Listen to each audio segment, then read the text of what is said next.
Happy Thursday, everybody. We're back. It's day after show. And it's just us today, which is great because we have contentious things to talk about. Hi, Neil. Uh, I mean, we're diving right in from the get-go. Hello, Well, Ryan. I How are mean, I you? didn't say what it was. Like, we'll get to it. But, I, I think everybody knows what to expect today. yeah, Jive Goose retreated into his cave in the mountains rather than be here for today's pod. Uh, he was worried about what's going to happen. Yeah, I mean, I could have used his support today. I would have had his support today, but here we are. It's just me and you, toe to toe, We as can some do might this. say. We can do this. Sadly, we do not have a guest from the show last night, but we both watched it from the couch, and the venue looked really amazing.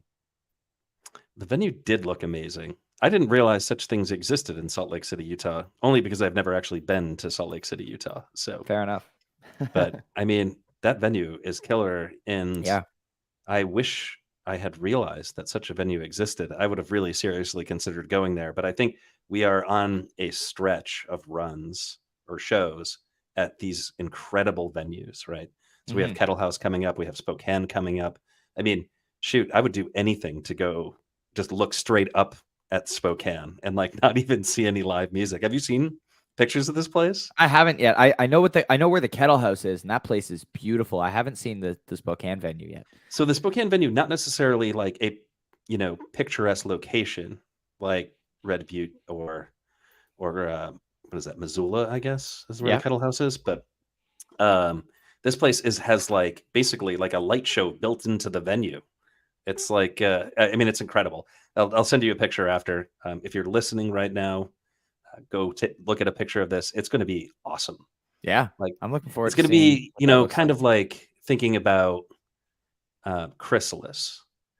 So, Yeah. I mean, part of the allure of Chrysalis was just how amazing the lights were there. Seen so many amazing pictures of that, and I have a feeling we're going to get something similar. Maybe not quite up to the magnitude of what happened at Chrysalis, but But something like that. this time there's a webcast, And there's a webcast, so which that's is great. important Which stuff. is great. But great So run. So here in Utah, first time Goose has played in the state of Utah. We had some discussion over whether the first song of last night was acceptable in the state of Utah. Um, Yeah, what I do you actually think did about think about that. Well, that? yeah, I don't know. Maybe that was intentional. Maybe I should have seen that one coming. But Yeah, the song formerly known as "Jesus, Do You Have Any Pot." yeah, Anyway, let's dive into the show here. We'll start off, obviously, first three songs of the first set: Cali, Indian River, Turned Clouds. I think Cali, standard opener, nothing to say about this one. And Turn Clouds, this was, I think, one of the songs that a lot of people were expecting to show up in the first five when they were doing the no repeats thing. And so it was pretty high on the list for a lot of people last night. I know I hit it for a good amount of points in fantasy. But this Indian River is really interesting. They start the Delta a little bit differently, different kind of approach to the entrance to that jam, just kind of laid back. And you could tell this one was probably going to be a little bit longer than normal. It's around 22 minutes. And, this jam isn't going to make my playlist. It's not, jam of the year or anything like that. But there's some really cool exploration of the Welcome to Delta groove within it. Peter, especially in the first half, or first 2/3, really taking control and doing some amazing work on different sides of his rig. Amazing solo on the Nord synth. Just exploring different sounds and textures throughout this, and then Rick takes it home with a nice peak. It was funny at the end. Like Rick called the ending, and then Peter kept playing clav, which was pretty funny. He did the same thing in Lookout Cleveland and Boston last week. Because when you're playing clav, it's hard to stop. yeah. I mean, I imagine it must be, but I'll echo the points that you made about this Indian River. The thing that struck me most about this was just how many different sounds Peter was producing, Mm-hmm. right? Like he didn't just sit there and just hammer away at piano like has been done in the Delta Jam before. He was doing quite a bit of vintage vibe. There was some clav. It was, yeah, there was variation there. And it was like, yeah, it's a neat little jam. It's like pretty cool. Yeah, it's cool. Yeah. And I'm gonna listen to it. yeah, and the other interesting thing about this is one of two songs that I would have expected to appear, and I think you already kind of touched this a little bit, but I would have expected to appear in a 5-night run of no repeats. Yeah. Right. Like the fact that And Turn it did at the included Cap. is crazy. Yes. And then this Indian River as well. Like I was thinking about it and I was like, maybe it's just shelved for a while. I don't know. Could be. Well, they did. There was a long gap on it. What was it? Bozeman through Columbus, right? Columbus, yeah. Same The as Kemba Live. Flea, something like that. Yeah, big But one. yeah, interesting to see how they're playing with the gaps on that one. And like this is now, I think this is the longest stretch we've had without a new arrangement of Indian River, like maybe ever. Yeah, although I guess last night felt unique enough where it is did. a little bit different, right? Like I felt that the intro was different, but it's still the 80s synth version as far as all things are concerned. And we've had this for now 13 months. Dylan was the debut of this 80s synth Indian River, and every version since then has been that. So I'm curious if they're just really happy with this arrangement, or maybe they're thinking about what the next one's going to be. Yeah. Well, so this begs the question, though, Ryan. How many different versions of Indian River are there? Depends who you ask. Well, so how many have you counted? 9. 9. Yeah. How many actual versions are there? I've been told by certain people who know what they're talking about that there are like 4. There are 4. Yeah. I think I have never explored it. I'm just really specific. But I am a nerd. I don't know if you guys know this. Yeah, I mean, hey, you dig deep, and that's important stuff. Somebody has to do it. You are building this body of knowledge for people for years to come, so they can ask questions about Indian River. Mm-hmm. We have but yes, people in the please chat. do bring back the reggae Indian River. Shawnee Mac great. Wants reggae Indian River. I'm partial to the fall 2021 kind of different reggae version, the clav reggae version, if you will. Yeah. As seen on elgoose.net. Yeah. And then, so the other thing I was going to say about this first grouping of songs is that I am surprised, and we talked about this before the show started, just how predictable that California Magic opener is. Mm-hmm. Getting it a lot. And by a band who doesn't, I mean, they can be somewhat predictable with their openers, but this is more predictable than I can remember. And maybe that's just kind of recency bias. I'm not really thinking about it too deeply, but it's a lot of Callies. A lot of them. Shout out Katie. Next, second half of the second set. Yes, we will talk about the show gaps shortly. We're getting there, Anna. I know that's why everyone's here today. That's Rockdale, Atlas Dogs, and the second All I Need in 2 shows. But Neil, I'll let you go first here. Oh, sure. I'd love to go first. So this is like hard to do. All right. So you get a Rockdale. This Rockdale, I think high hopes for this Rockdale after what kind of felt like, I don't know, like there should have been something more. Maybe. I don't know. That was the feeling I was having when I was listening to the set. There's got to be something more than this, Neil. Yes. There must be. There's got to be. So I see what you did there. Thank you. So this Rockdale happens. Doesn't quite, I don't know, go anywhere like super exciting, but I guess that's what we expect from Rockdale these days. It's just kind of, a mid set, not a jammer, just a, pep you up and get you moving kind of song. And then you get Atlas Dogs, which we've been getting a lot of Atlas Dogs lately. Mm-hmm. Some people speculated maybe this is where the jam is coming from. Maybe we go back to getting jammed out Atlas Dogs again. Someday. It's been since 3/4/22 was the last version of Atlas Dogs to get jammed out. That is a super, super long time. Yeah. So then you get that. And then, of course, they begin playing All I Need.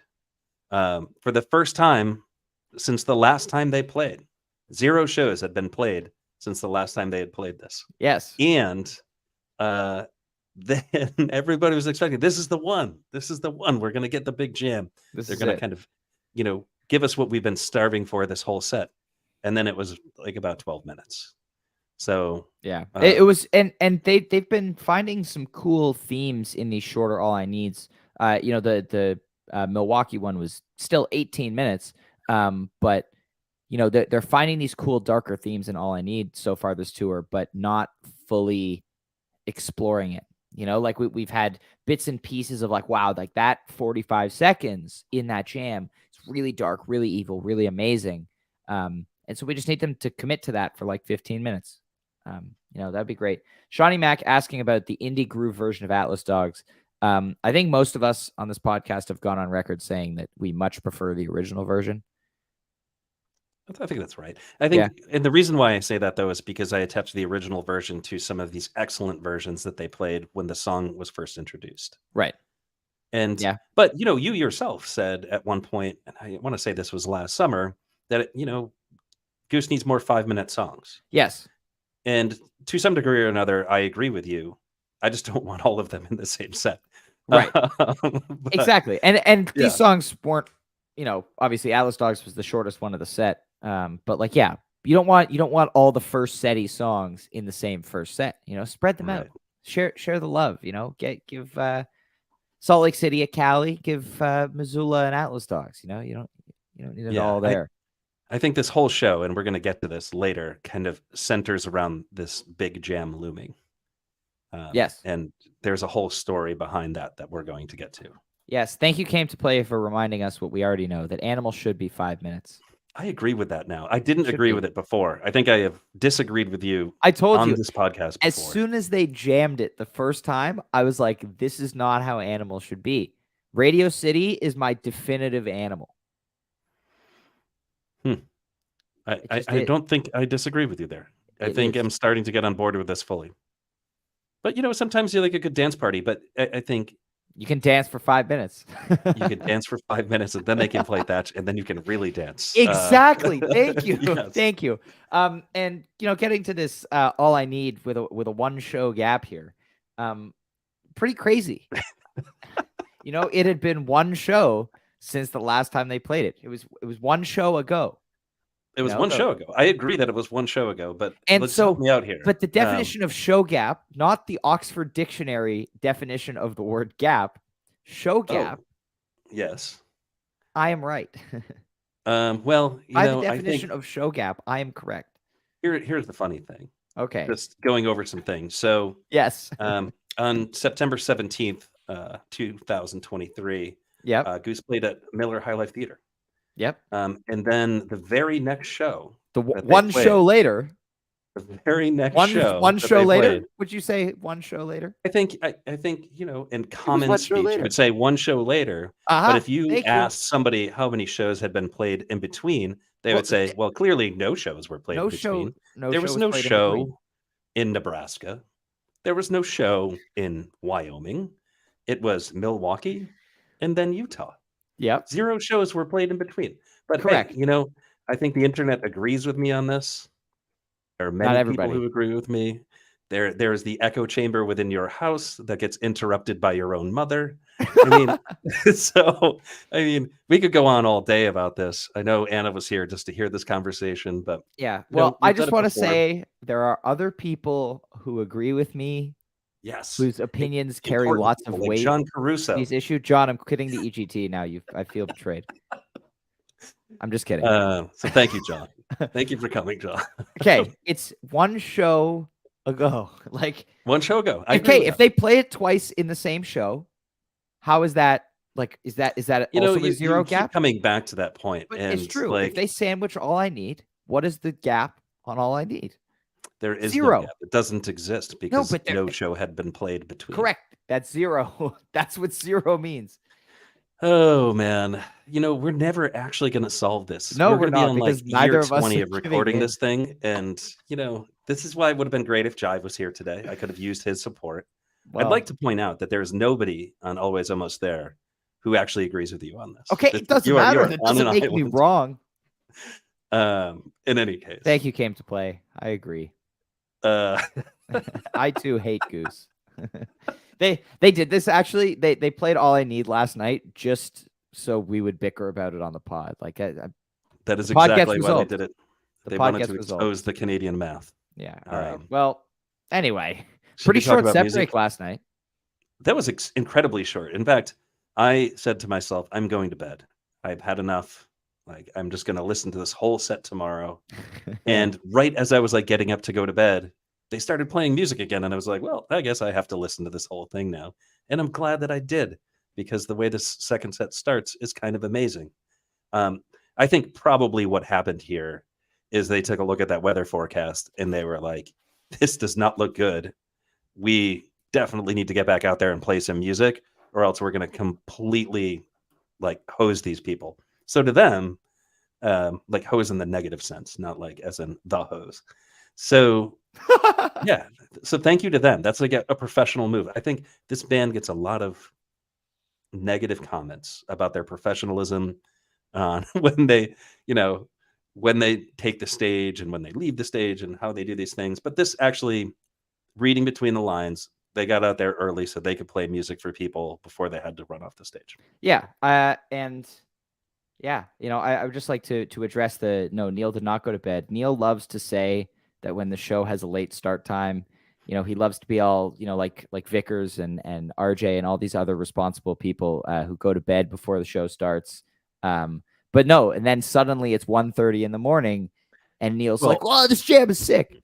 Hold up. So like last night Monday ended and at like Tuesday quarter night, after 12. Monday and Tuesday night, when the stream starts at 11:30, you will see Neil tweeting or messaging about how tired he's going to be at work the next day. But he will be there. It'll happen at least once. Yeah. I assure you it'll happen at least once, especially if they're just like throwing flames when they get out there, which I hope that they do.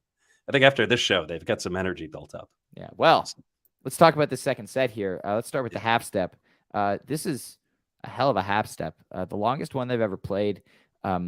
Really cool section of improv in the middle here. And this is what I was talking, our good friend Brian Brinkman. Sorry. Vickers is actually going to bed right now at 3:47 p.m. Yeah, he stayed up too late last night.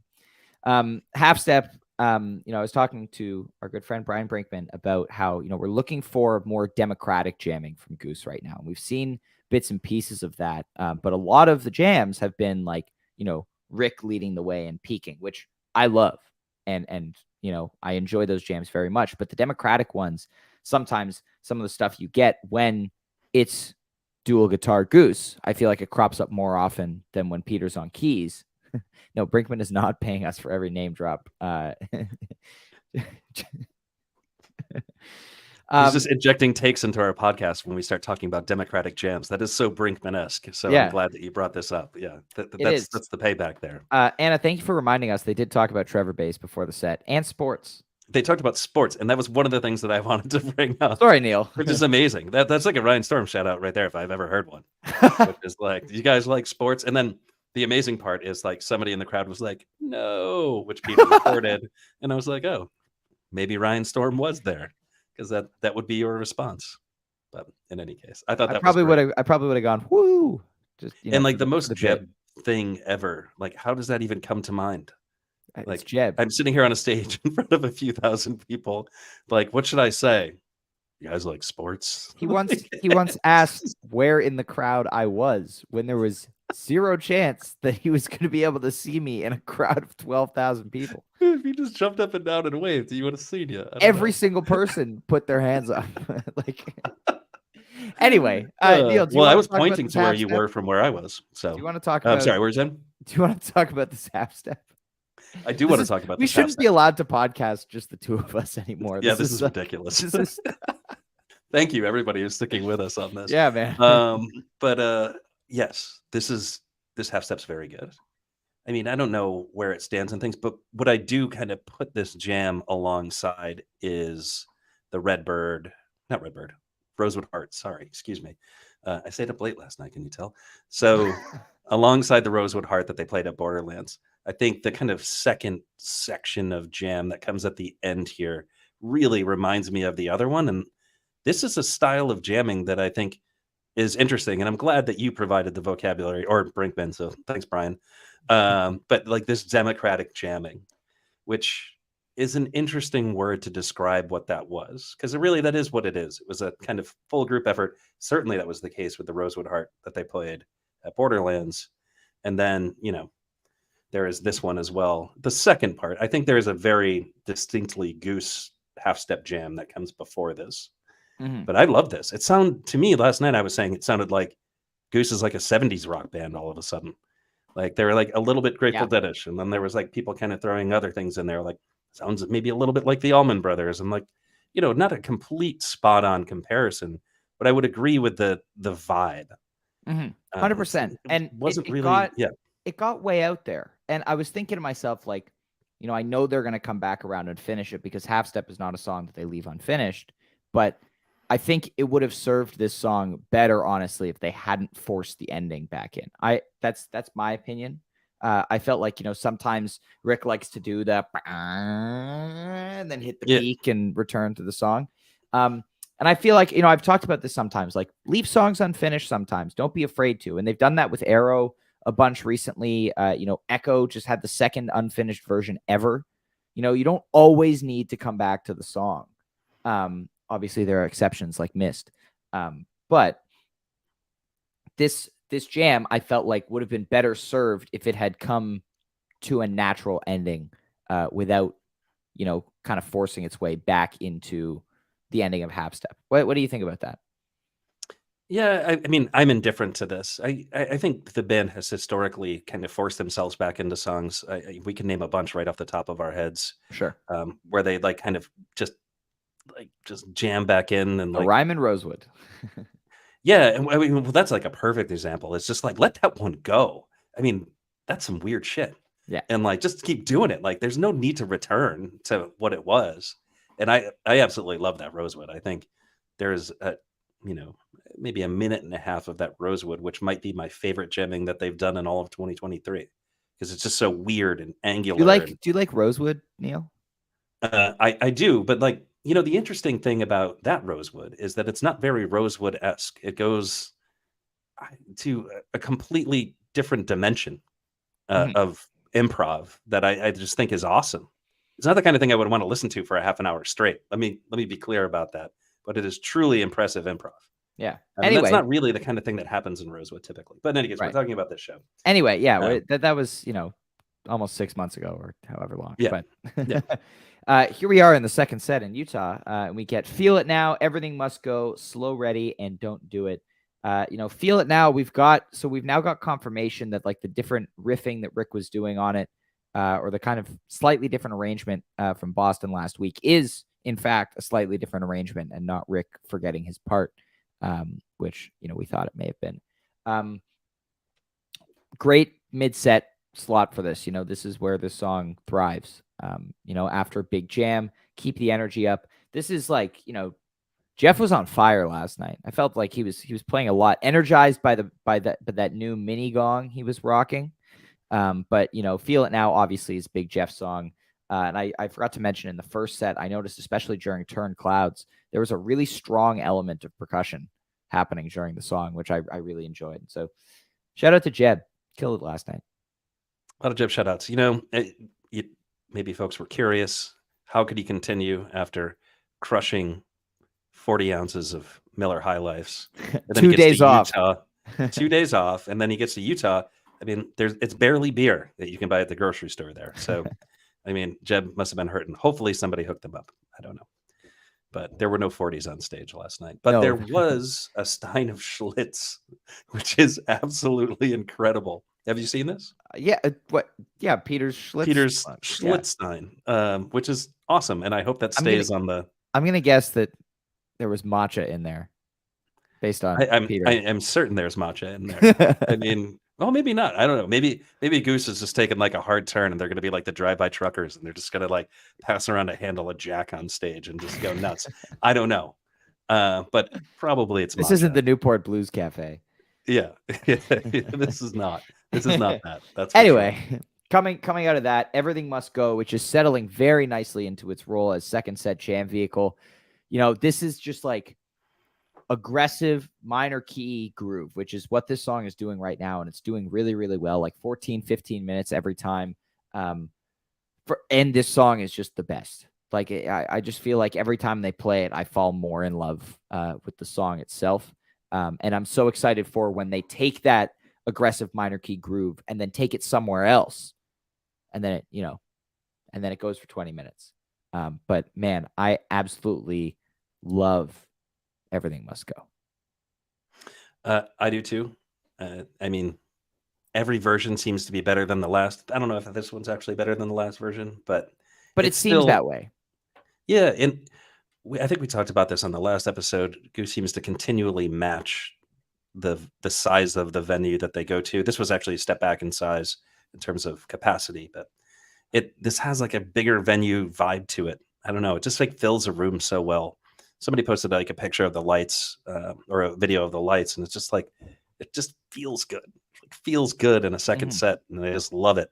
A The universe with a energy it's view. got, and then it just it has an arc to it that is just really cool, and I enjoy that. So you get kind of two things in the same song. You get the ballad that kind of works its way up to the big jam, and then it is a second set jammer. It's weird because when you're going through like verse, chorus, verse here, it doesn't sound like that. And then Right. it just gets bigger and bigger and bigger and bigger and snowballs into this thing that is just epic, really. I mean, that's the only way to describe it. Yeah, it's such a good song. And then Slow Ready comes in, typical late second set fare here. And then sadly, at least they were given some advance warning. So it was like, this is being told they had 5 minutes and throwing in the don't do it instead of starting the Madhavan they were planning on doing and then having to bail on that 5 minutes in. We got the better end of that deal. But I would like to have a moment of silence for the Moby that was supposed to happen last night. Those of us Moby fans have been waiting since January for this song to pop up again. Hopefully it comes out at Red Rocks, perhaps. Yeah, you sound like you're getting choked up. I mean, like I feel really bad. You know what? I was like, I was upset about the Lightning cancellation last night, but I was like, you know what? At least we got most of the show in, and then a picture of the set list popped up, and I almost started crying. It's this is a very important issue to me. Well, this is an important issue because we should talk about this. So Where's for those Moby? of you who don't know what we're talking about, so they ended with Don't Do It last night because they knew that they only had a few minutes left to play. When the set list came out, on the set list was Madhavan with Moby in parentheses. I'm making the parentheses with my hands. And Very good. Yeah, do you like that? Yeah, I don't know why I did that, but I did. People listening right now, you should go over to YouTube so you can see Neil do the parentheses. It was very impressive. Yeah, it was. So the thing that's important to mention here is the only other time that has been done that way was one of the most epic jams they have ever played at Legend Valley. Oh, 6/19/21, Madhavan, Moby Madhavan. If you haven't heard it, you need to go listen to it. You must. While you're there, hear the whole show. But the Madhavan, Moby Madhavan was the GOAT until 6/15/22. So the reason why I bring that up is yes, I think the consensus amongst people on the internet last night, namely Twitter, were saying that show left me wanting. Obviously, you didn't get like the remaining 20 minutes of the show. Maybe it would like be closer to 25 minutes. Who knows? We ended at 10-12 p.m. local time. And feel like they probably could have played a little bit later than that. Maybe they couldn't. Maybe they only really had 18 minutes left. Who knows? But the point I'm trying to make is that was going to be a monster jam. I don't know how they do a Madhavan, Moby Madhavan without it being absolutely incredible. So let me ask you this question, Ryan. Yes. Had they played it, would we be talking about this show in a different way? Would people on the internet be saying that show was epic? I'm going to say no. Because there are certain people among us who will criticize that first set and say that the show can't be saved after a set like that. There were also some people who were saying that the second set needed to be an 8 out of 10 in order for them to appear on the pod today. Lo and behold, you can guess what the ranking was. So maybe the Madhavan would have pushed it up to that threshold. You never know. But I think we can do hypotheticals all day. What if they played this instead of this? What if, Rockdale absorbed the run times of All I Need and Atlas Dogs and was 30 minutes long, right? Or 27 minutes long, right? But in this particular case, their intention was interrupted by weather, right? So we could throw hypotheticals out there that they would never do. I mean, right. I'm sure we could just drill the band with our set list ideas and they'd be like, yeah, we're never going to do any of those. This was their intention. Their intention pod gets results to a certain extent. Yeah. And then they it definitely would have elevated the show having the Madhavan, Moby Madhavan, I think. And I'm hoping they keep that idea, either this weekend or next week or at Red Rocks. maybe. Throw the Moby out there. Great setting for it, I think. I won't be there though, so I'd be very upset if they were to play Moby at Red Rocks. I see what you're doing there, and I also think they know you're coming. I know. But in any case, I would not be upset if they played that out there. I also would not be upset if they played. I mean, I'm hanging my hat on the idea that they're going to play what is it? Autumn Crossing? Autumn I forget Crossing. the name. Yeah. The Travel All of Meg those Suite. songs. The Travel Meg Suite. Sure. Let's call it that. Sure. Thank Just you, think of this Shawnee Mac. podcast. That's a Yeah. good name. I hope that's coming out there, but that's not what we're here to talk about. Yeah. But in any case, so this ends up being not a great show, a huge disappointment because the band had to leave the stage. It is what it is. There are going to be these types of shows. Yeah. But yeah, I mean, solid night, and I'm curious to see, they've got a night off tonight, and then they go back 5 in a row. Again, same as last week. We've got Missoula, Spokane, Cascade Equinox Festival, and then 2 nights at the Fox in Oakland. There's still a lot of tour left here. And so I'm really curious to see what's going to happen. I think big things. I'm excited about this. I don't know. I'm expecting some bigger jams. It felt like we were on a path to getting more interesting, more exciting things from the first 4 shows of this tour, or first 5 shows of this tour. I was excited about all of it, right? So tomorrow we do this again, and we see what they got. Yeah, and we'll be back on Saturday. I do want to shout out before we wrap up. I want to shout out Jeff, who yesterday saw a fan who goes to UU, I believe it is, the University of Utah, whose dorm was right next to the venue, was looking for a ticket, and Jeff saw the tweet about it and put him on the guest list for last night, which was really amazing. These guys, real stand-up guys. Yeah, I mean, he stopped playing disc golf to work that out. It's true. So do they have disc golf in he really Utah? did. What? Do they have disc golf in Utah? Didn't you see his Instagram? He was doing disc golf today or yesterday.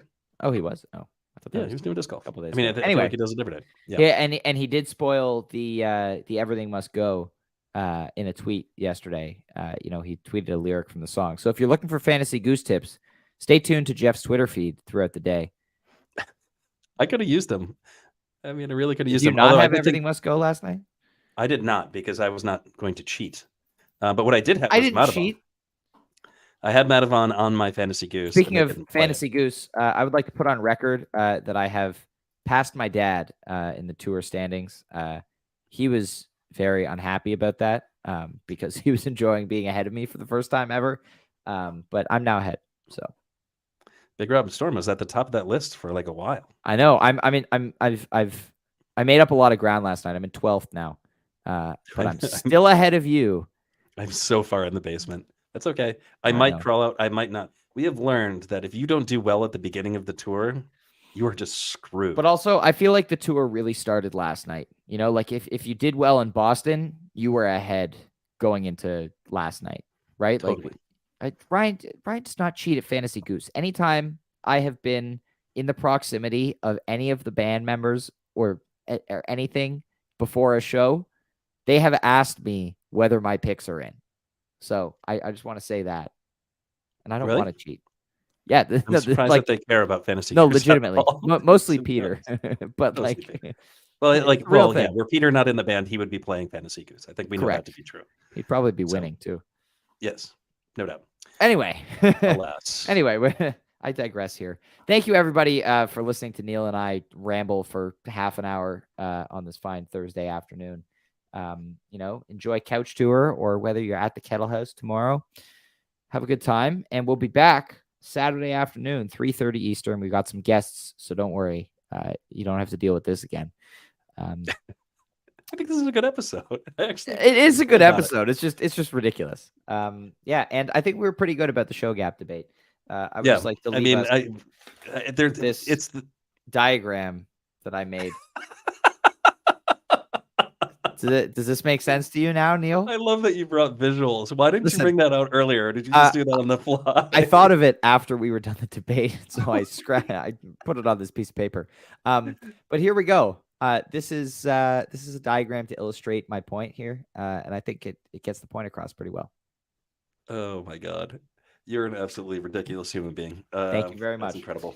Thank you, everybody, for tuning in to this episode of Day After Show. We'll see you on Saturday. Have a great rest of your day.